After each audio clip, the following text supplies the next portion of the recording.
Is there a way out of karma? Or how does it all work? What is actually subjected to karma here?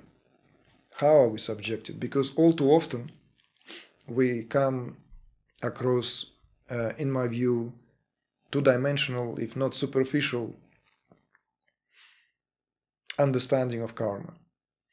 For example, if someone thinks that karma is an exact return of an action performed, then this might be a somewhat distorted perspective. If I sat on this rock, does that mean that that rock will sit on me in a future life? Or if I happen to hit a tree whilst driving, does that mean that I am karmically interlinked with this tree, that somehow I would have to reincarnate as a car or as a tree to be hit? You see? These are not very helpful understandings, let alone thinking of karma in terms of destiny, or as some people interpret the karma as a kind of reaping the fruits of one's actions in a way of punishment, because this is far from it. In other words, it works in a much, much more complex and more refined way than we can draw conclusions in terms of how the karma affects and impacts us all, which will become clearer when we'll speak of the three principal types of karma, as I call them, streams of karma. But now back to the individual. So what gets affected here by karma when we speak of karma, now in relation to spiritual processes and in relation to that what we speak of as freedom. Freedom from binding influences of our actions.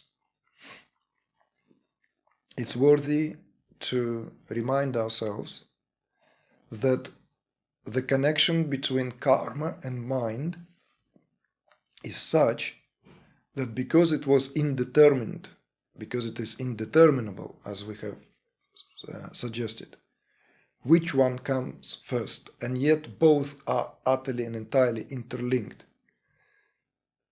Equally true will be a conclusion: when there is no mind, there is no karma. So this is a very important realization. Since our mind operates mostly at the gross superficial level, driven by the senses and subjected to patterns of thinking processes, it is seldom and rarely reflects that what mind is in its essence. So this is where that esoteric dimension of that primordial perspective, of that creational, let's say, perspective, you can call it myth if you want, it doesn't matter. So that is being reflected here in any specific particular setting or situation. And that what makes transcendence so important. That's what makes meditation so important, because the only way to escape the grip of karma is to re-establish mind in the field of being.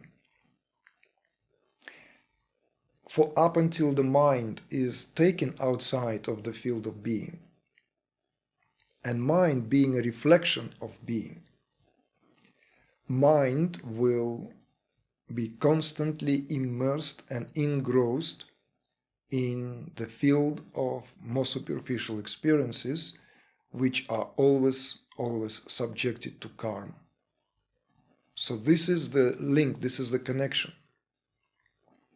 Therefore, meditation is now, from that point of view, is spoken as superior way of going beyond karma. Because it is in meditation that the possibility is introduced to experience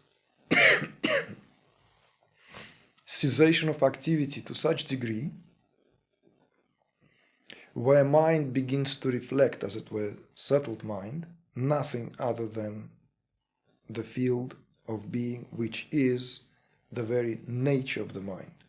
As you know, mind is sattvic in its essence, so it reflects awareness as awareness when it is in a completely settled state, in a state of zero metabolic activity, and uninvolved with any fluctuations that come from sensory input and mental agitation.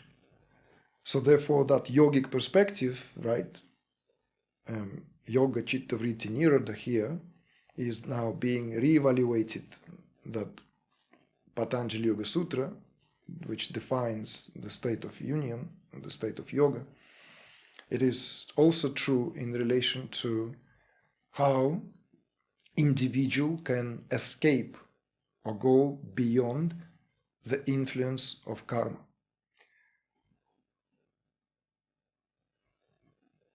Why that is that one does not experience this directly, and why does one have to go through that process of bringing everything to a settled state so as to regain that capacity? This can be viewed from the perspective of that what is spoken in terms of that agitation. That primordial agitation is the cause of the creation. But it's also here locked in that catch-22 cycle, where that cause and effect are inevitably linked, locked, we could say. And therefore, all activity of a human being from the vintage point of view of spiritual realization is nothing other than going around the circles, unless one cuts oneself free from that what is now. Could be also spoken in terms of that wheel of samsara, because wheel of samsara, the helpful term, helpful concept, which is nothing other than what defines karma in a sense of psychological imposition that it causes. Why that is? Because the karma and mind are interlinked, and it is the subtle impression that we end up with, and that what impresses the mind at the subtlest level is what produces karma. I'd like to pause here because this is significant if you want to understand what really causes karma. And I don't want to go into overly controversial topics because this may raise few eyebrows, but just to say, it's not the action per se. It's not what we do with our bodies that produces karma, but that subtle impression that is left after on the mind, that what contributes to setting forth that possibility of what locks it all into that what I have spoken a moment ago as catch-22.